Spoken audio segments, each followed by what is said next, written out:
الرحمن الرحیم۔ علامہ ابن کثیر رحمہ اللہ تعالی اب یہاں سے ایک سوال خود ہی کر اس کا جواب دے رہے ہیں۔ فَإِن قَالَ قَائِلٌ، یہ عربی میں سوال کرنے کا انداز ہے۔ اگر کوئی کہنے والا کہے، اگر کوئی اعتراض کرنے والا یا سوال کرنے والا سوال کرے، فَمَا أَحْسَنَ طُرُقَ التَّفْسِيرِ، تفسیر کا سب سے عمدہ طریقہ کون سا ہے؟ فالجواب، تو جواب یہ ہے، إِنَّ أَصَحَّ الطُّرُقِ فِي ذَلِكَ، اس تفسیر میں سب سے صحیح ترین طریقہ یہ ہے ان یفسر القرآن بالقرآن، کہ قرآن کی تفسیر قرآن کے ذریعے کی جائے۔ فما اجمل فی مکان، اجمل یہ اجمال سے ہے، جو ایک جگہ پر مجمل ہے، مجمل یعنی غیر واضح ہے، فإنه قد فسر فی موضع آخر، دوسری جگہ اسی کی وضاحت کی گئی ہوتی ہے قرآن پاک میں۔ فإن أعیاک ذلک، اگر آپ قرآن پاک کی ایک آیت کی تفسیر دوسری جگہ تلاش کرتے کرتے تھک گئے اور آپ کو تفسیر نہیں ملی، فعلیک بالسنہ، تو پھر آپ سنت کو لازم پکڑیں، یعنی پھر قرآن کی تفسیر سنت کے ذریعے کریں۔ کیوں؟ فإنها شارحۃ للقرآن، کیونکہ سنت کے قرآن کی شرح ہے، وموضحۃ لہ، اور اس قرآن کی وضاحت کرنے والی ہے۔ بل قد قال الامام ابو عبد اللہ، یہ ابو عبداللہ کنیت ہے امام شافعی رحمہ اللہ تعالیٰ کی، محمد بن ادریس، نام محمد ہے اور ادریس کے بیٹے الشافعی رحمہ اللہ، انہوں نے فرمایا، چونکہ علامہ ابن کثیر رحمہ اللہ تعالیٰ شافعی ہیں، اس لیے جس امام کے مقلد ہیں ان کا قول پیش کیا، کل ما حکم به رسول اللہ فهو مما فہمہ من القرآن، کل ما حکم به، وہ تمام چیزیں جن کا آپ صلی اللہ علیہ وسلم نے حکم دیا، فیصلہ کیا، جن کے ساتھ آپ نے فیصلہ کیا، فَهُوَ مِمَّا فَهِمَهُ مِنَ القرآن، وہ وہی فیصلے ہیں جن کو آپ نے قرآن سے سمجھا، یعنی آپ کے پاس کوئی مقدمہ آیا، کوئی معاملہ آیا، اس میں آپ نے جو فیصلہ ارشاد فرمایا تو یہ آپ نے قرآن سے سمجھا پھر کیا۔ اس کی دلیل کیا ہے؟ قال اللہ تعالی، اللہ تعالیٰ کا فرمان، یہ سورۃ النساء آیت نمبر 105، اِنَّا أَنزَلْنَا إِلَيْكَ الْكِتَابَ، بالیقین ہم نے آپ کی طرف کتاب نازل کی، بالحق، حق کے ساتھ۔ کیوں نازل کی؟ لِتَحْكُمَ بَيْنَ النَّاسِ، تاکہ آپ لوگوں کے درمیان فیصلہ کریں۔ اب دیکھیں کیسے فیصلہ کریں؟ بِمَا أَرَاكَ اللَّهُ، جو اللہ آپ کو دکھائے، یعنی جو قرآن سے اللہ آپ کو سمجھائے، وہ فیصلہ آپ لوگوں کے درمیان کریں۔ وَلَا تَكُنْ لِلْخَائِنِينَ خَصِيمًا، خیانت کرنے والوں کے آپ ان کے ساتھ جھگڑا کرنے والے نہ بنیں۔ تو معلوم ہوا قرآن پاک کے ذریعے لوگوں کے درمیان فیصلہ کرنا اس سمجھ کے ساتھ جو سمجھ اللہ آپ کو دے۔ دوسری دلیل، وقال تعالی، اور اللہ تعالیٰ کا فرمان، وما انزلنا علیک الکتاب، اور نہیں نازل کی ہم نے آپ پر کتاب، الا، مگر، اس لیے نازل کی، لتبین لہم، تاکہ آپ ان کے سامنے بیان کریں، الذی، اس چیز کو، اختلفوا فی، جس میں انہوں نے اختلاف کیا، وہدن، اور اس کتاب کو ہم نے ہدایت بنایا اور رحمت بنایا، لیکن کن کے لیے؟ لقوم یؤمنون، ان لوگوں کے لیے جو ایمان رکھتے ہیں۔ تو اس میں بھی اللہ کے نبی قرآن کو آگے بیان کرتے ہیں، کن لفظوں کے ساتھ بیان کرتے ہیں؟ وہ آپ کے اپنے الفاظ ہیں، تو وہ بھی قرآن کی سمجھ ہے۔ اور جیسا پیارے آقا صلی اللہ علیہ وسلم قرآن سمجھے، کیونکہ اللہ کے سمجھانے سے سمجھے، ایسا دنیا میں کوئی بھی نہیں سمجھا، اس لیے آپ کی بات قرآن کے حق میں سب سے زیادہ معتبر۔ وقال تعالی، اور اللہ تعالیٰ کا فرمان، وَأَنزَلْنَا إِلَيْكَ الذِّكْرَ، اور ہم نے آپ کی طرف ذکر نازل کیا۔ یہ خاص ذکر ہے، مراد قرآن، اس لیے سب سے بڑا ذکر دنیا میں وہ قرآن ہی ہے۔ لِتُبَيِّنَ لِلنَّاسِ، تاکہ آپ لوگوں کے سامنے بیان کریں، واضح کریں، ما نزل الیہم، جو ان کی طرف نازل کیا گیا، وَلَعَلَّهُمْ يَتَفَكَّرُونَ، تاکہ وہ غور و فکر کریں اس میں۔ وَلِهَذَا قَالَ رسول اللہ صلی اللہ علیہ وسلم، پہلے امام علامہ ابن کثیر رحمہ اللہ تعالیٰ نے اس بات پر دلیلیں قرآن سے دی کہ پیارے آقا صلی اللہ علیہ وسلم کی سنت اور لوگوں کے درمیان کیا ہوا فیصلہ وہ بھی قرآن کی سمجھ سے ہی ہے۔ اس پر 3 دلیلیں قرآن کی آیات سے دی، اب حدیث مبارکہ سے، اور اسی وجہ سے آپ صلی اللہ علیہ وسلم نے فرمایا، الا، یہ حرف تنبیہ ہے، یاد رکھو یا سن لو یا توجہ کرو، انی اوتیت القرآن، بالیقین مجھے قرآن دیا گیا، وَمِثْلَهُ مَعَهُ، اور قرآن کی مثل اس کے ساتھ۔ اب یہ قرآن کی مثل کیا ہے؟ یعنی سنت ہے، یعنی سنت بھی اللہ کی طرف سے ہی آپ کو دی گئی، اور وہ سنت قرآن کی تشریح اور وضاحت ہے۔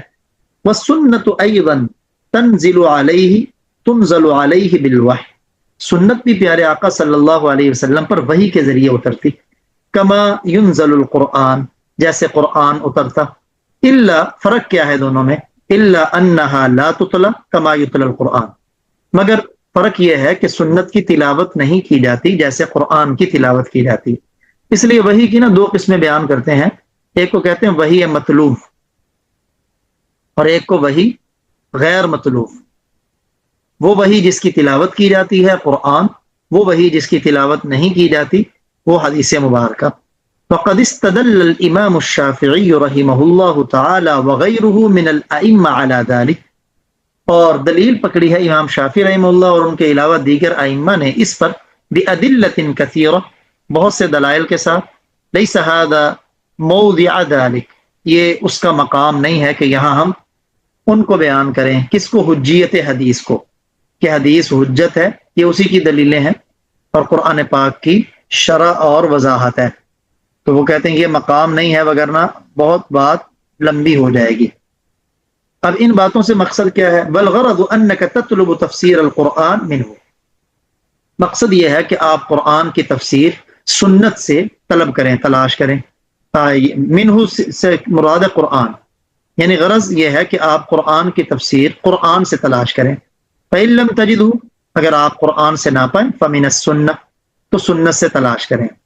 یہ کیوں ہم قرآن سے سنت کی طرف منتقل ہوئے؟ اس کی دلیل، کما قال رسول اللہ صلی اللہ علیہ وسلم لمعاذ، جیسے آپ صلی اللہ علیہ وسلم نے معاذ بن جبل رضی اللہ تعالی عنہ سے فرمایا، حین بعثہ الی الیمن، جس وقت آپ نے ان کو یمن کی طرف بھیجا، تو آپ نے ان سے پوچھا، فبم تحکم، کس چیز کے ساتھ فیصلہ کرو گے؟ قال، تو معاذ رضی اللہ تعالیٰ عنہ نے کہا، بکتاب اللہ، اللہ کی کتاب کے ساتھ۔ قال فإن لم تجد، کہا اگر قرآن میں نہ پاؤ، کتاب میں نہ پاؤ، قال بسنت رسول اللہ، کہا اللہ کے رسول کی سنت کے ساتھ کروں گا۔ قال، آپ صلی اللہ علیہ وسلم نے فرمایا، فإن لم تجد، اگر سنت میں بھی نہ پاؤ، قال، آپ نے فرمایا، اجتہد رأیی، میں اپنی رائے کے ساتھ اجتہاد کروں گا، یعنی ایسے مسائل کہ جو سنت کے اندر بھی ان کا اجمال ہو، تفصیل نہ ہو، تو یہ اجتہادی مسائل ہیں جن کے اندر مجتہدین کی رائے کو ایکسیپٹ کیا جاتا ہے، اور انہی چیزوں میں تقلید ہوتی ہے، یعنی قرآن پاک کے وہ مسائل جو قرآن سے واضح ہیں، ان کے اندر کسی کی اتباع اور تقلید کی ضرورت نہیں، سنت سے واضح ہیں، ان کے اندر بھی تقلید کی ضرورت نہیں۔ تقلید کی ضرورت ہوتی ہے اجتہادی مسائل میں۔ اجتہادی مسائل سے مراد یا تو وہ قرآن و سنت میں واضح نہ ہو، نمبر دو یعنی جدید مسائل ہو گئے، نمبر دو یا ان کا تعارض، دو احادیث ہیں، احادیث میں تعارض نظر آتا ہے، تناقض نظر آتا ہے، ٹکراؤ، تو وہاں بھی پھر مجتہد کے اجتہاد کی ضرورت پڑتی ہے، ان کو کہتے ہیں اجتہادی مسائل۔ تو جب سیدنا معاذ رضی اللہ تعالیٰ عنہ نے فرمایا کہ میں اپنی رائے سے اجتہاد کروں گا، قال، آپ نے فرمایا، فضرب رسول اللہ فی صدرہ، تو رسول اللہ صلی اللہ علیہ وسلم نے ان کے سینے پہ ہاتھ مارا جیسے خوشی سے بندہ مارتا ہے، وقال، اور فرمایا، الحمدللہ الذی، شکر ہے اس اللہ کا، یہ تمام تعریفیں اس اللہ کے لیے ہیں جس نے وفق رسول اللہ، جس نے رسول اللہ کے رسول کو، رسول کہتے ہیں قاصد کو، رسول اللہ کے رسول یعنی قاصد کو توفیق دی، لما یرضی رسول اللہ، یا یرضا رسول اللہ، جو اللہ کے رسول کو پسند ہے، یعنی اللہ تعالیٰ نے میرے قاصد کو اس چیز کی توفیق دی جو بات مجھے پسند ہے۔ تو آپ نے سنت کے ذریعے فیصلہ اور پھر اجتہاد کے ذریعے ان کو پسند فرمایا۔ وہذا الحدیث فی المسند، چونکہ امام بخاری، امام علامہ ابن کثیر رحمہ اللہ تعالیٰ کی شان یہ ہے کہ علامہ ابن کثیر رحمہ اللہ تعالیٰ مفسر بھی ہیں، محدث بھی ہیں، مورخ بھی ہیں، اور جرح و تعدیل کے امام بھی ہیں۔ جو جرح و تعدیل حدیث کے اندر جو سند ہوتی ہے اس کے راوی کیسے ہیں، اس لیے فرمایا کہ یہ حدیث مسند میں ہے اور سنن میں ہے۔ مسند سے مراد یہ وہ حدیث کی کتابیں کہ جس کے اندر راویوں کے نام کے ساتھ، مثلا یہ مسند ابی ہریرہ ہے، سیدنا ابو ہریرہ کی جتنی مرویات ہیں ان کے نام سے۔ یہ مسند امام احمد بن حنبل، ان کے اندر ایسے ہی اور بھی کئی کتابیں ہیں مسند کی۔ سنن جیسے سنن ابی داود، یہ سنن اسے کہتے ہیں، بِإِسْنَادٍ جَيِّد، عمدہ سند کے ساتھ، یعنی معلوم ہوا کہ اس حدیث کی سند عمدہ ہے۔ کما ہوا مقرر فی موضعی، جیسے کہ یہ بات اپنی جگہ میں ثابت ہے۔ اچھا، وحینئذ اذا لم نجد التفسیر فی القرآن، جب ہمیں تفسیر قرآن سے نہ ملے، ولا فی السنہ، اور نہ سنت سے ملے، رجعنا فی ذلک الی اقوال الصحابہ، تو اس صورت میں ہم رجوع کریں گے صحابہ کرام رضی اللہ تعالی عنہم کے اقوال کی طرف۔ فإنہم ادرا بذلک، وہ اس کو زیادہ جاننے والے ہیں۔ ادرا اس میں تفضیل ہے، لما شاہدوا من القرائن والاحوال التي اختصوا بها، کیونکہ انہوں نے مشاہدہ کیا ہے ان قرائن کا، ان حالات کا جو جن کے ساتھ التي اختصوا بها، جن قرائن اور احوال کے ساتھ وہ خود خاص ہیں، یعنی دور نبوت پایا انہوں نے۔ پیارے آقا صلی اللہ علیہ وسلم پر کس موقع پر قرآن کی آیت نازل ہوئی، اس موقع پر آپ نے کیا ارشاد فرمایا، یہ صحابہ کرام ہی اس کے ساتھ خاص ہیں، بعد والوں کو اس کا نہیں پتہ، اس لیے بعد میں صحابہ کرام کی بات حجت۔ نمبر 2، وَلِمَا لَهُمْ مِنَ الْفَهْمِ التَّامِّ، کیونکہ ان کے لیے قرآن کی مکمل سمجھ ہے، وَالْعِلْمِ الصَّحِيحِ، ان کے پاس علم بھی صحیح ہے، وَالْعَمَلِ الصَّالِحِ، ان کے پاس صالح عمل بھی ہے۔ یہ تمام صحابہ کی بات کی، لا سیما علماؤہم، بالخصوص صحابہ کرام میں جو علماء ہیں ان کی بات تو بطریق اولا حجت ہوگی، وکبراؤہم، اور ان میں جو بڑے صحابہ ہیں۔ اب بڑے صحابہ کون ہیں، یہ بات بڑی اہم ہے، علامہ ابن کثیر رحمہ اللہ جسے بیان کر رہے ہیں، کالائمۃ الاربعۃ الخلفاء الراشدین، جیسے 4 بڑے امام جن کو خلفاء راشدین کہتے ہیں، سیدنا ابو بکر صدیق رضی اللہ تعالیٰ عنہ، سیدنا عمر رضی اللہ تعالیٰ عنہ، سیدنا عثمان غنی رضی اللہ تعالیٰ عنہ، اور علی المرتضی رضی اللہ تعالیٰ عنہ، ان کہتے ہیں کہ خلفاء راشدین۔ والائمۃ المہتدین المہدیین، اور ہدایت یافتہ مقتدا پیشوا اور ہدایت دینے والے، رہنمائی کرنے والے، یعنی لوگوں کے لیے ہادی اور مہدی، ہادی کے لوگوں کی رہنمائی کی فکر کرنے والے اور خود بھی ہدایت پر ہوں۔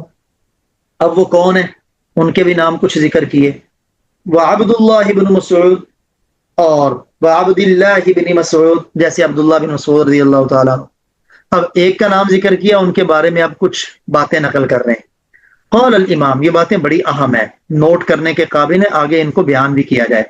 قال الامام ابو جعفر بن جریر، یہ ابو جعفر بن جریر جو ہیں یہ علامہ طبری رحمہ اللہ تعالیٰ، تفسیر طبری جو ہے گویا کہ اس کا خلاصہ تفسیر ابن کثیر میں ہے، تو امام طبری کی بات نقل کر رہے ہیں کہ وہ نقل کرتے کرتے مسروق، یہ تابعی ہیں، عبداللہ ابن مسعود رضی اللہ تعالیٰ عنہ کے شاگرد ہیں، وہ فرماتے ہیں عبداللہ نے فرمایا، مراد عبداللہ سے ابن مسعود، والذی لا الہ غیرک، اس ذات کی قسم، یہ واو قسمیہ ہے، جس کے سوا کوئی معبود نہیں۔ یہ عبداللہ بن مسعود قسم اٹھا کے یہ بات بیان کر رہے ہیں، بات سننے والی ہے، ایمان کو تازہ کرنے والی بات۔ اللہ تعالیٰ ایسا ذوق ہمیں بھی نصیب فرمائے، لگے ہوئے ہیں اس کا کچھ قطرہ ہی اللہ ہمیں نصیب فرمائے۔ اس ذات کی قسم جس کے سوا کوئی معبود نہیں۔ ما نزلت آیہ من کتاب اللہ، کتاب اللہ سے کوئی آیت نازل نہیں ہوئی، الا وانا اعلم فی من نزلت، یا اس کا ترجمہ آپ یوں بھی کریں، کتاب اللہ کی جو بھی آیت نازل ہوئی، یہ ماں کے بعد اللہ آ گیا نا، حسر ہے، تو بی کا ترجمہ لے آئے، کتاب اللہ کی جو بھی آیت نازل ہوئی، انا اعلم فی من نزلت، میں جانتا ہوں وہ کس کے بارے میں نازل ہوئی، وَأَيْنَ نزلت، اور کہاں نازل ہوئی۔ واہ سبحان اللہ، یعنی وہ کہتے ہیں کس کے بارے میں نازل ہوئی اور کہاں نازل ہوئی، قرآن کی ہر آیت کا مجھے پتا ہے۔ پھر آگے فرماتے ہیں وَلَوْ أَعْلَمُ أَحَدًا أَعْلَمَ بِكِتَابِ اللَّهِ مِنِّي، اور اگر مجھے معلوم ہو جائے کسی کے بارے میں کہ وہ کتاب اللہ کو مجھ سے زیادہ جاننے والا ہے، تَنَالُهُ الْمَطَايَا، تنال مطایا، مطیہ کی جمع سواری کو کہتے ہیں، اس کے پاس سواریوں کے ذریعے پہنچا جاتا ہے، لَأَتَيْتُهُ، تو میں ضرور اس کے پاس پہنچ جاؤں۔ اللہ اکبر، اگر مجھے پتہ چل جائے کہ قرآن کا علم مجھ سے زیادہ کسی کے پاس ہے اور اس کے پاس جایا بھی سواری کے ذریعے جاتا تو میں ضرور اس کے پاس چلا جاؤں. یہ قرآن کا شوق تھا. وقال الاعمش ايضا عن ابي وائل، یہ ابو وائل بھی عبداللہ ابن مسعود رضی اللہ تعالیٰ عنہ کے شاگرد ہیں. وہ نقل کرتے ہیں عبداللہ ابن مسعود رضی اللہ تعالیٰ عنہ سے، قال، یہ بات بڑی اعلیٰ، كان الرجل منا اذا تعلم 10 آیات، ہم میں سے کوئی بھی آدمی جب 10 آیتیں سیکھتا، لم يجاوزهن، وہ ان سے آگے نہ بڑھتا، حتى يعرف معانيهن، یہاں تک کہ ان 10 آیتوں کے معنی کو جانتا، یعنی معنی اور مطلب کو جانتا، والعمل بهن، یہاں تک کہ وہ ان 10 آیتوں پر عمل کر لیتا. تو ہم بھی اپنا یہ ہدف بنائیں کہ قرآن کی جو آیتیں ہم پڑھیں گے ان کے معنی اور مطلب کو جانیں گے اور اس پر فی الفور عمل کو شروع کر دیں گے، چاہے وہ ہمارے جتنا مرضی خلاف ہو. وقال ابو عبد الرحمن السلمی حدثنا الذين كانوا يقرؤوننا، ہم سے بیان کیا ان لوگوں نے جو ہمیں پڑھایا کرتے تھے، انہم كانوا يستقرؤون من النبي صلی اللہ علیہ وسلم، کہ وہ پیارے نبی صلی اللہ علیہ وسلم سے پڑھا کرتے تھے. وكانوا اذا تعلموا 10 آیات، اور وہ جب 10 آیتیں سیکھتے، لم يخلفوها، وہ انہیں پیچھے نہ چھوڑتے، حتی يعملوا بما فيها من العمل، یہاں تک کہ ان کے اندر جو عمل والی بات ہوتی اس پر عمل کرنے لگ جاتے. یعنی 10 آیتیں سیکھتے، ان 10 آیتوں کو اس وقت تک نہ چھوڑتے جب تک کہ ان میں عمل والی باتوں پہ عمل نہ کر لیتے.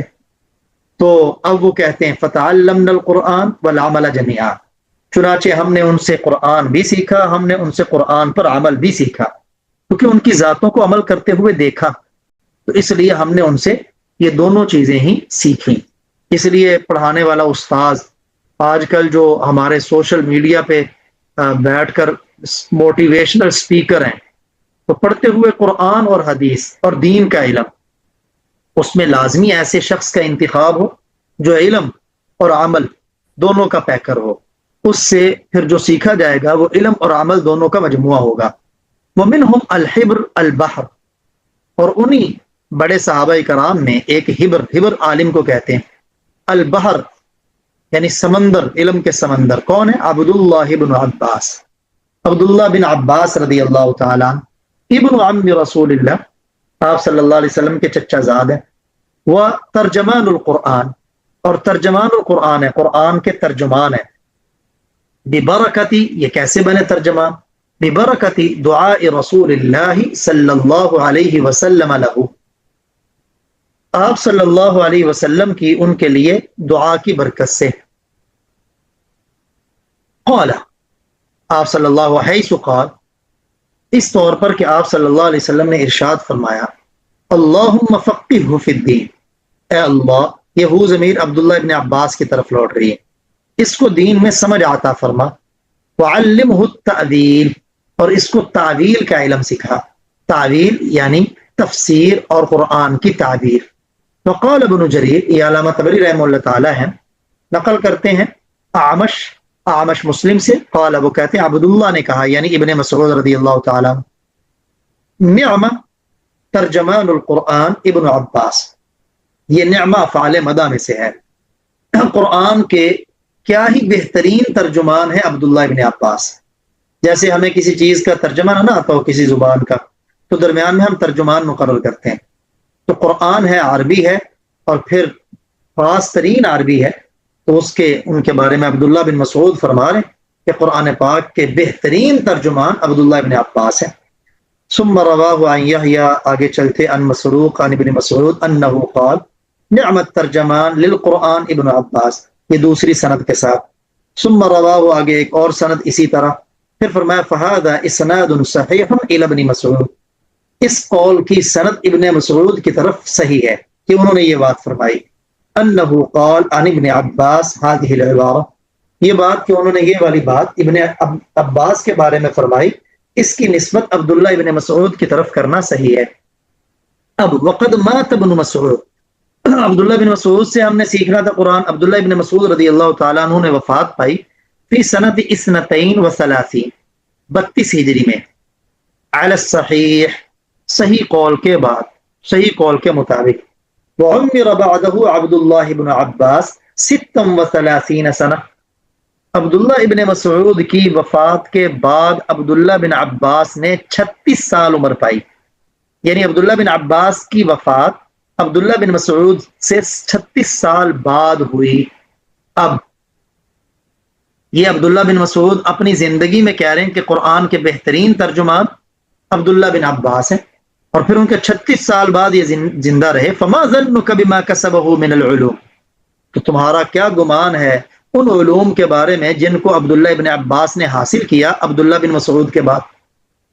یعنی ان کی زندگی میں وہ کہہ رہے ہیں کہ قرآن کے بہترین ترجمان عبداللہ بن عباس ہیں، پھر ان کی وفات 32 ہجری میں ہوئی، اس کے 36 سال بعد یعنی ان کی وفات 68 ہجری میں ہوئی. تو یہ 36 سال زندہ رہے، تو ان 36 سالوں میں عبداللہ بن عباس نے کتنے علوم حاصل کیے ہوں گے. وقال الاعمش عن ابی وائل استخلف علی عبد اللہ بن عباس علی الموسم، نگران مقرر کیا سیدنا علی رضی اللہ تعالی عنہ نے عبداللہ بن عباس کو موسم حج پر. موسم سے مراد موسم حج، یعنی حج کے ایام میں انہوں نے ان کو امیر بنایا، نائب بنایا، مکہ مکرمہ میں خلیفہ بنایا. فخطب الناس، تو انہوں نے لوگوں کو خطاب کیا. فقرأ فی خطبتہ سورۃ البقرہ، اپنے خطبے میں سورہ بقرہ پڑھی، اور ایک روایت میں سورۃ النور. ففسرها تفسیرا، پھر اس کی ایسی تفسیر کی، لو سمعته الروم والترک والدیلم لاسلموا، اگر اس تفسیر کو روم والے، ترک والے، دیلم بھی جگہ کا نام ہے، یہ سن لیتے تو اسلام قبول کر لیتے. واہ سبحان اللہ.